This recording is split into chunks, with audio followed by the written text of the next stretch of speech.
Welcome back. स्वागत है आपका नॉलेज हैंगआउट में। मैं हूँ ऋषभ शुक्ला और आज हम बात करेंगे एवरेज कॉस्ट कॉन्सेप्ट की। तो चलिए शुरू करते हैं।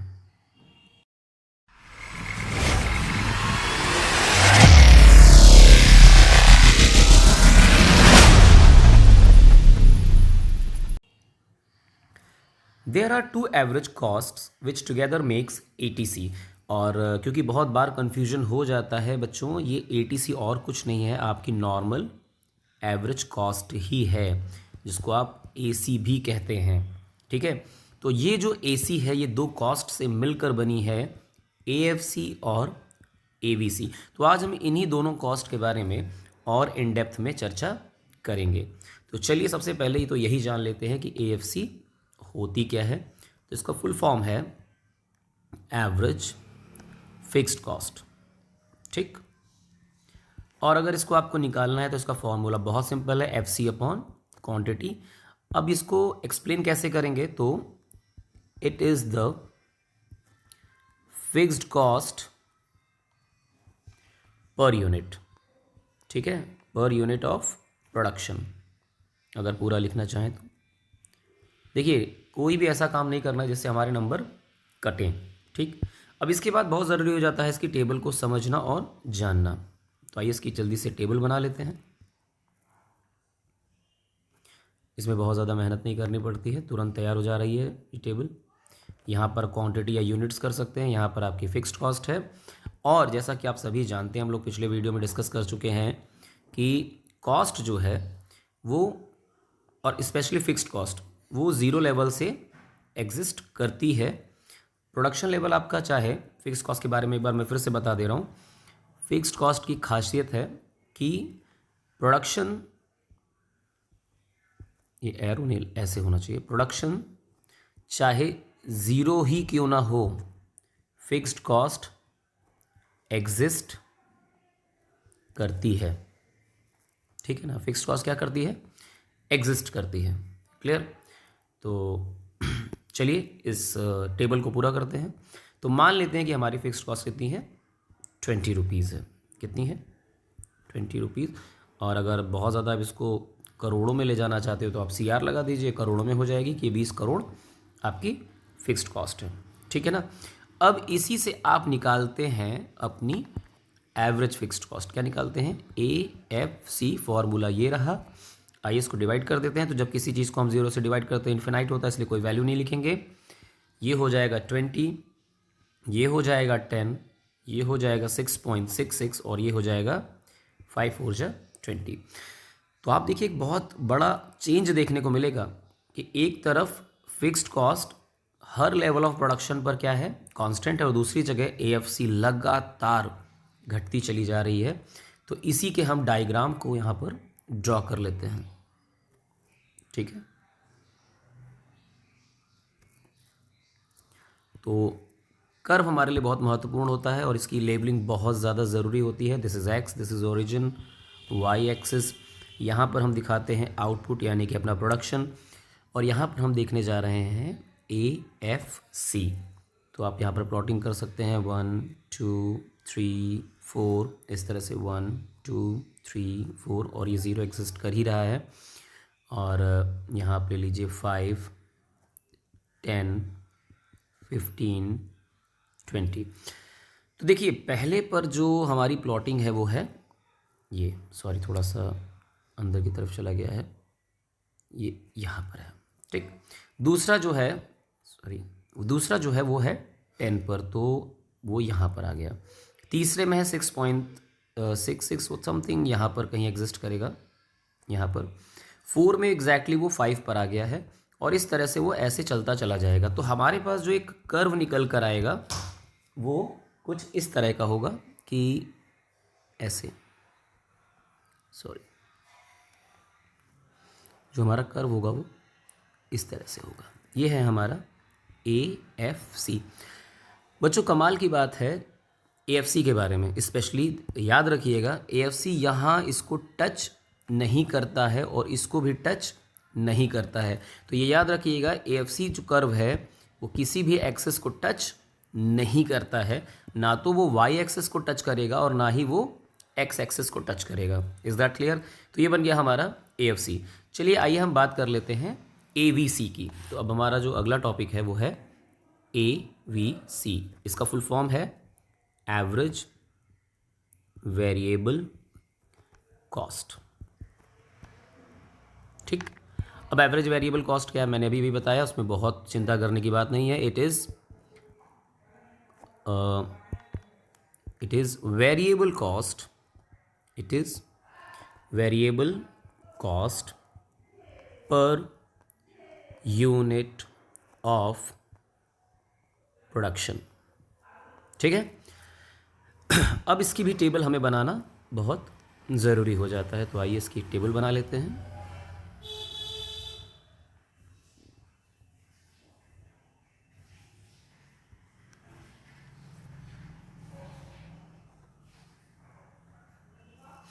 ठीक है, ये थोड़ा दूर हो गया,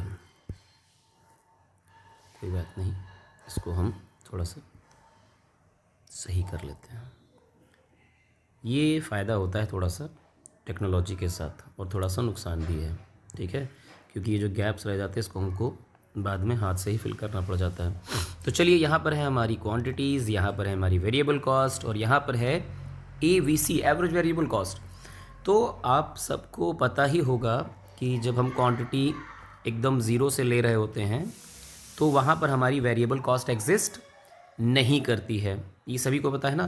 तो variable cost zero level of output पे कितनी होती है? ज़ीरो ही होती है। देन उसके बाद आप नंबर चूज़ कर सकते हैं, 7, 12 मैंने ले लिया है, और अगर आप यही लेंगे तो आपको भी बहुत ज़्यादा आसानी होगी आगे। ठीक है, अब मैंने इसको ना डिवाइड कर देना है। चलिए, तो इसका तो कोई आंसर आने से रहा, इसमें आएगा 7, देन इसको डिवाइड कर दीजिए 6, देन 5, देन 4, देन अगेन 5 5 जा 25। तो देखिए आपको ये पहले घटते हुए क्रम में दिखाई पड़ रहा है, उसके बाद वो क्या हो रहा है? इंक्रीज़ हो रहा है, दोबारा से ऊपर की तरफ जा रहा है। बस इसी चीज़ को हमें क्या करना है? अपने डायग्राम में प्लॉट कर देना है। ठीक है, और कुछ नहीं करना है। चलिए, ये हमारे दोनों एक्सेस तैयार हो गए। ये हमारा वाई एक्सेस है, ये ओरिजिन है, ये एक्स एक्सेस है, और यहाँ पर आप अपने नंबर्स ले लीजिए 1 2 3 4 5 5 4 3 2 1 0, और यहाँ पर आप अपनी कॉस्ट को मेंशन कर लीजिए 5 10 15 20 25। ये हमारी कॉस्ट हो गई। ठीक है, अब आप देखिए, जब आपका आउटपुट ज़ीरो है तो आपकी कॉस्ट भी क्या है? वेरिएबल कॉस्ट क्या है? ज़ीरो है।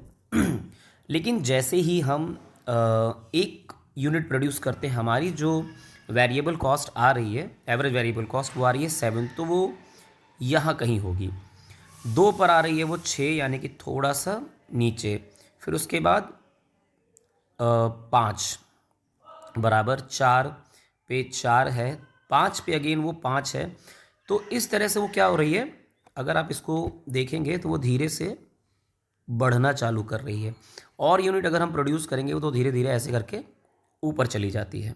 ठीक है, तो आई होप आप लोगों ने ये दोनों ही डायग्राम समझ लिए होंगे। तो ये अच्छा, AFC के बारे में एक चीज़ और आपको बताता चलूँ कि हम AFC को रेक्टेंगुलर हाइपरबोला भी कहते हैं। रेक्टेंगुलर हाइपरबोला, और AFC के अंडर में मीन्स ये जो एरिया है इसके अंडर में ये वाला एरिया, ये जो एरिया है वो एक रेक्टेंगल के एरिया के बराबर होता है। तो यहाँ पर इसको मेंशन करना बहुत ज़रूरी है। ठीक है, थोड़ा सा मैं पेन की नेडल को पतला कर ले रहा हूँ। द एरिया अंडर, ये देखिए बेटा MCQ के लिए बहुत इंपॉर्टेंट है ये सब। ठीक है ना, the area under AFC curve is equal to the area of a rectangle. ठीक है, तो ये बात जानना और समझना बहुत ज़रूरी है, क्योंकि ये सब हमारे एग्ज़ाम में MCQ का पार्ट बन जाते हैं। ठीक है, तो अब हम इन दो कॉस्ट यानी कि एवरेज फिक्स्ड कॉस्ट और एवरेज वेरिएबल कॉस्ट के थ्रू हम जानेंगे कि कैसे डिटरमाइन होता है, कैसे डिराइव होता है हमारा एसी कर्व। ठीक है, चलिए अब हमें क्या करना है, इसी टेबल को कंबाइंड फॉर्मेट में हमें ड्रॉ कर लेना है। तो उसके लिए हमें ज़रूरत पड़ेगी एक टेबल की। तो चलिए टेबल ड्रॉ करते हैं।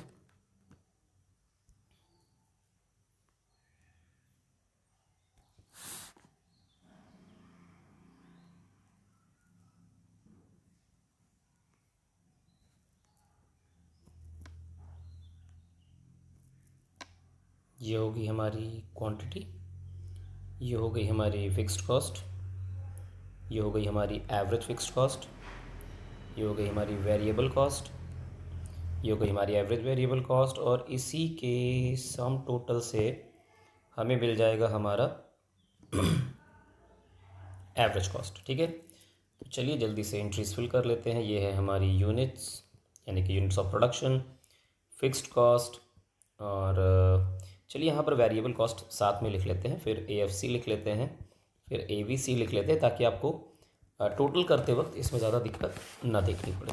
ठीक है, क्वांटिटी हमने ले ली 0, 1, 2, 3, 4, 5, 6, 6 क्वांटिटी तक हमने ले ली। और आप जानते हैं फिक्स्ड कॉस्ट कैसी रहती है, फिक्स्ड रहती है, ये कभी चेंज होती ही नहीं है। ठीक है, तो ये भी हो गया 20, 20, 20, 20। Now come to the variable cost. Variable cost बच्चों हम सब जानते हैं कि ज़ीरो लेवल ऑफ प्रोडक्शन पर ज़ीरो ही होती है, उसके बाद ये धीरे धीरे बढ़ना चालू करती है। तो लेट्स सपोज कि हमने ले लिया यहाँ पर 0, उसके बाद हमने ले लिया 7, देन हमने ले लिया 12, 15, 16, और अब ये बढ़ना चालू होगी तो बहुत तेज़ी से बढ़ती है, क्योंकि आप लोगों को याद होगा, अगर मैं एक रफ डायग्राम बना दूँ वेरिएबल कॉस्ट का, तो ऐसे स्टार्ट होकर वो बहुत तेज़ी से बढ़ रही थी। ये क्या था, वेरिएबल कॉस्ट। तो यहाँ तो ये डिक्रीजिंग रेट से बढ़ रही है, यहाँ के बाद इसका जो रेट ऑफ इंक्रीमेंट है वो बहुत ज़्यादा है। ठीक है, तो इस बात को ध्यान में रखते हुए हमें ये सारी चीज़ें प्लॉट करनी होगी अपनी टेबल में। ठीक है, अब आइए एवरेज फिक्स्ड कॉस्ट निकालते हैं। तो एवरेज फिक्स्ड कॉस्ट यहाँ पर डैश हो जाएगी, यहाँ पर 20, देन आपका 10, देन आफ्टर 6.66, देन 5, 4, 3.33, ये हो गया हमारा। Now come to the average variable cost. Average variable cost तो 0 पे कुछ थी ही नहीं, उसके बाद ये 7, 6, 5, 4, then again it's 5, then it's 7। तो देखिए यहाँ पर ये डाउन जाती जा रही है, उसके बाद यहाँ से ये फिर से ऊपर जा रही है। तो इस बात का हमको ध्यान रखना है कि हमारा जो नेचर ऑफ कर्व है वो हमारे टेबल में भी नज़र आता है। चलिए अब इन दोनों को टोटल कर देते हैं, किसको, इन दोनों को, तो हमको एवरेज कॉस्ट मिल जाएगी। तो ज़ीरो लेवल ऑफ आउटपुट पे तो हमें कुछ डैश लगा के चलना है, कुछ उसमें लिखना नहीं, क्योंकि यहाँ पर हमारे पास कोई डेटा अवेलेबल नहीं है। Then it will 27, 16, 11.66, then 549, 9, 10.33। तो देखिए यहाँ ये बहुत तेज़ी से घटा है और फिर धीरे से बढ़ना चालू हो रहा है। क्लियर है। अब इसी चीज़ को हमें क्या करना है, अपने डायग्राम में प्लॉट करना है। ठीक है, तो चलिए चालू हो जाते हैं, इसको बना लेते हैं। माय मिस्टेक, इसको ब्लैक कलर से बनाए तो ज़्यादा बेटर रहेगा, क्योंकि रेड कलर फिर हमें बाद में यूज़ करना पड़ेगा। तो ये हमारे दो एक्सेस बन के तैयार हो गए, वाई एक्स ओ ऑरिजिन। यहाँ पर है हमारा आउटपुट, और यहाँ पर हम प्लेस करने जा रहे हैं, दिखाने जा रहे हैं AFC, AVC एंड AC। ठीक है, इतनी चीज़ें क्लियर है। आइए इस डायग्राम को थोड़ा और क्लियरली देख लेते हैं। तो सबसे पहली जो बात आएगी वो आएगी हमारा कि AFC कैसे बना है। तो AFC रेक्टेंगुलर हाइपरबोला है, हम सब ने देखा है कि वो ऐसे जा रहा है और ऐसे ही जा रहा है। ये क्या है, हमारा AFC है। ये ना तो इस एक्सेस को टच करेगा और ना ही इस एक्सेस को टच करेगा, और ना ही ये कभी दोबारा उठेगा। इसकी खास बात ये है, और ऐसा क्यों है, क्योंकि फिक्स्ड कॉस्ट हमेशा एग्जिस्ट करती है, चाहे लेवल ऑफ प्रोडक्शन 0 हो या कुछ भी हो। और जैसे जैसे प्रोडक्शन बढ़ेगा आप उसको फिक्स कॉस्ट से डिवाइड करेंगे, तो टच करने के लिए उसको 0 होना ज़रूरी होगा। और वो कब होगा, जब आपकी फिक्स कॉस्ट 0 हो जाए, और वो हो नहीं सकती। नेगेटिव ये इसलिए नहीं हो सकता क्योंकि नेगेटिव पाने के लिए, नेगेटिव नंबर के लिए डिनोमिनेटर या न्यूमरेटर दोनों में से किसी एक को नेगेटिव होना पड़ेगा, और वो भी यहाँ पर पॉसिबल नहीं है। तो चलिए अब इसके बाद ड्रॉ करते हैं हम अपना एवरेज वेरिएबल कॉस्ट। यहाँ पर बहुत ध्यान दीजिएगा कि जो एवरेज वेरिएबल कॉस्ट है बेटा, वो इसका ये पॉइंट, इंटरसेक्शन पॉइंट, उसको यहाँ पर प्लॉट कर लीजिएगा। ठीक है, एक मिनट, इसको हम रेड कलर से प्लॉट कर लेते हैं, ब्लू कलर से, ताकि वो आपको एकदम अलग से नज़र आए। ठीक है, चलिए इसकी प्लॉटिंग कर लेते हैं। हमने नाम दे दिया let's say B point. Clear. अब आपको जो दूसरी विशेष बात, जहाँ पर बच्चों के नंबर कट जाते हैं और फिर वो आके बोलते हैं सर डायग्राम तो हमने सही बताया था, बनाया था, और टीचर ने नंबर काट लिए, तो आइए वो जानते हैं कि गड़बड़ी कहाँ है।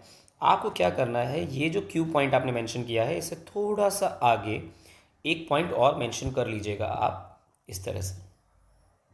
ठीक है, ये बन जाएगा आपका Q1। और आपको ये ध्यान देना है कि जो आपका एवरेज कॉस्ट कर्व है वो इसी पॉइंट के ऊपर ऐसे ये प्लॉटिंग कर लीजिएगा आप, यहाँ पर वो उसका लोवेस्ट पॉइंट आपको दिखाना है। तो ये है आपका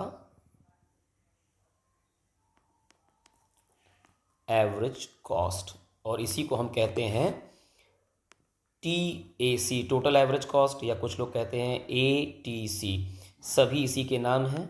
ठीक है, चिंकू कहो, मिंकू कहो, बिंकू कहो, सारे यही चीज़ हैं। ठीक है, तो ये है हमारा एवरेज कॉस्ट। विशेष बात जो इस पे ध्यान देने वाली है, जिस पे क्वेश्चन पूछा जा सकता है या आपको समझना भी चाहिए, कि ये एरिया जो है, ये वाला यहाँ पर ये एरिया इतना पास में क्यों है, ये एरिया इतना दूर में क्यों है, और इन सब का रीज़न क्या है। ठीक है, तो आइए एक वन बाय वन सारी चीज़ों को हम डिस्कस कर लेते हैं जल्दी से। देखिए बच्चों समझिएगा, क्योंकि एवरेज फिक्स्ड कॉस्ट लगातार क्या हो रही है, डाउनवर्ड जा रही है। ठीक है, इसकी वजह से, और यहाँ पर एवरेज वेरिएबल कॉस्ट ऊपर आ रही है, तो दोनों ही डाउन जा रही हैं, इसलिए आपका एवरेज कॉस्ट भी डाउन जा रहा है। इतनी बात क्लियर हो गई। ठीक है, अब समझने वाली बात यह है कि इस बी पॉइंट पर इसका लोवेस्ट पॉइंट क्यों नहीं हुआ, क्योंकि इसी बी पॉइंट से एवरेज वेरिएबल कॉस्ट ऊपर उठना चालू हो रही है, लेकिन एवरेज फिक्स्ड कॉस्ट जो है वो बहुत तेज़ी से नीचे जा रही है। तो यहाँ पर ये पॉइंट पूछ लिया जाता है कि वाई, लेट्स से ये पॉइंट ई है इसका, सॉरी एल कर लेते हैं ताकि लोवेस्ट पॉइंट समझाने में आसानी हो जाए। तो ये Q1 है।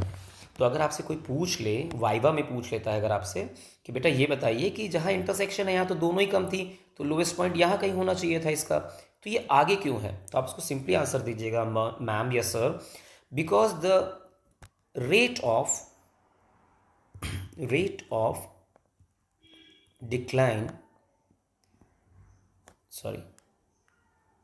decline in AFC is more than